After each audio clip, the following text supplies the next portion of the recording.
Her spiritual transformation has been a long time coming. In July of 2022, she posted on Instagram that she was moving away from dabbling in occult practices, witchcraft, and tarot. I've always found beauty in the macabre, she wrote. But at this point, I just had to ask myself, what is my relationship with this content? And the truth is, I just don't want to invite any of these things into our family's life. Kat Von D is a world-famous tattoo artist and reality television actress. Her style is unmistakable, black, muted, and gothic, which is why fans were stunned when she showed up on Instagram in a pure white gown preparing for her baptism in a traditional church.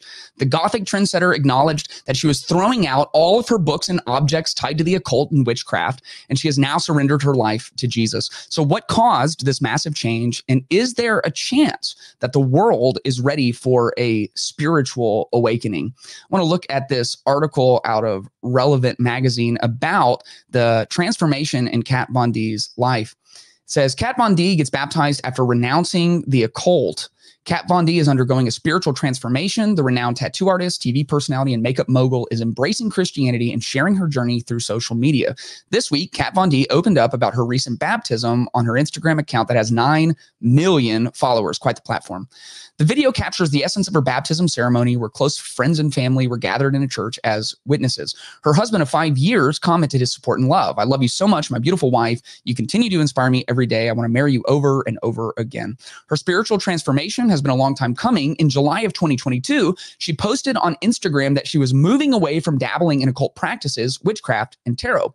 I've always found beauty in the macabre, she wrote. But at this point, I just had to ask myself, what is my relationship with this content? And the truth is, I just don't want to invite any of these things into our family's life, she continued, even if it comes disguised in beautiful covers, collecting dust on my shelf.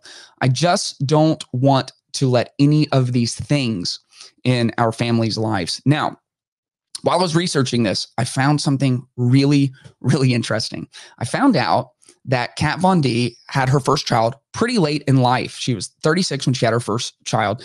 And that was just about 5 years ago, which means when she starts considering throwing out all of her occult and witchcraft and all this stuff from her house, she also made a big move from Los Angeles out to Indiana that was finalized this year. Change of place, change of pace. We know that that's a true psychological reality, can be a true spiritual reality. Was about when her kid would be 3.5 years old, walking, talking, asking questions. I don't know this. I just want to say clearly, this is speculation, but having a kid changes things. And she said, I don't want this coming into our family's life. I don't want these things around our family. Kids put new lenses on your life.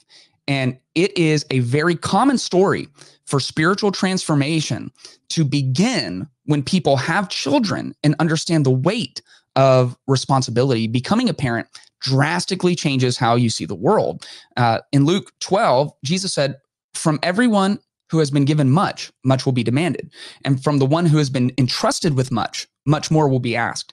And like the biggest thing that we're ever given and entrusted with is our kids. And here's like a silly example, but it just demonstrates how kids put these new lenses on you. When you're young and married and you're childless, you'll go to the movies and you'll see a movie and it becomes an instant classic between you and your spouse. You know, you just love the movie and you quote all the lines and you laugh at it. Your kids become like 9 years old and now it's kind of a classic movie and you're like, I can't wait to show this to you. You know, oh, you've got to see Back to the Future, you know, and you start showing this to your kids and you're horrified because the way you watch a movie with your kids in the room is a completely different experience. Every little innuendo just kills you a little bit inside. I've had experiences where I've gone to show the boys like movies that I liked growing up, and 20 minutes in, I turn it off. Like, my bad, dude. That should I have shown you the first 20 minutes of this movie? No!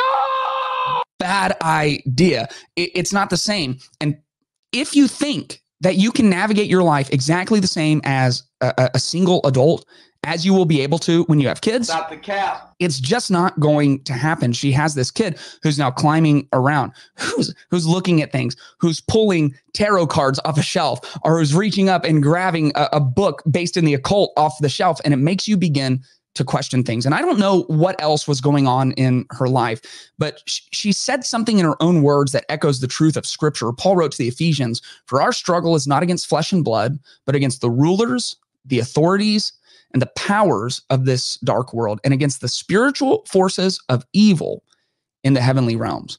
We are in a spiritual battle. And I believe that there has been so much push towards abandoning truth, towards moral relativism, towards embracing forms of spirituality that are counterfeits to the purposes that God created. We've pushed so far in our culture that we're due for a course correction. And my prayer is that Kat Von D, with this big change in her life and in her public baptism, that this is a sign of some kind of spiritual renewal in our world. I want to show you a little bit of the video, and I'm going to leave the sound off just for copyright issues. But I want to show you, she put this beautiful video of her baptism on Instagram. It's a very traditional looking church. You know, she knows how to brand. Like she knows style. She's an artist, and you can see even just this video of her baptism, it's so artfully done. It's so tastefully done. And you can tell these are her people, you know, but they're excited and they're embracing where they are. And when she gets up into the baptismal, it's almost shocking to see her in this just pure white baptism gown, because she's always in black. She's always in a Gothic style. And it really is a beautiful, beautiful video. If you're listening only, the pastor is getting ready. She's in a very traditional baptismal setting. And there it is. There's her baptism. I want to look at what Paul wrote a few chapters later to the Ephesians. The heading on this section is light versus darkness. Let no one deceive you with empty arguments, for God's wrath is coming on the disobedient because of these things. Therefore, do not become their partners. For you were once darkness, but now you are light in the Lord. Walk as children of light. For the fruit of light consists of all goodness and righteousness and truth, testing what is pleasing to the Lord. Don't participate in the fruitless works of darkness, but instead expose them. For it is shameful even to mention what is done by them in secret. Everything exposed by the light is made visible. For what makes everything visible is light. Therefore it is said, get up, sleeper, and rise up from the dead, and Christ will shine on you. I love that it says in verse 8, you were once darkness. It doesn't say you were once in the darkness. You were once darkness, and now you are light. That's a statement of identity. I'm not saying she can't dress Gothic. I don't care about that. I have friends who love the Lord, who are light, who dress like that.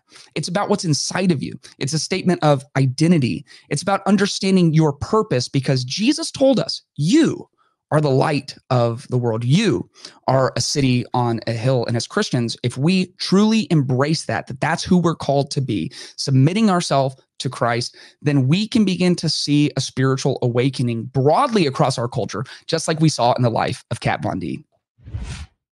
I hope you enjoyed this clip from the Clayton Tyner podcast. If you want to watch the full podcast, you can check that out somewhere right around here. And if you want to subscribe, you can do that right over here somewhere. Also, you can follow me at Clayton Tyner. That's Tyner on Twitter and Instagram. I would love for you to subscribe to the channel so you can keep up with everything that we're doing.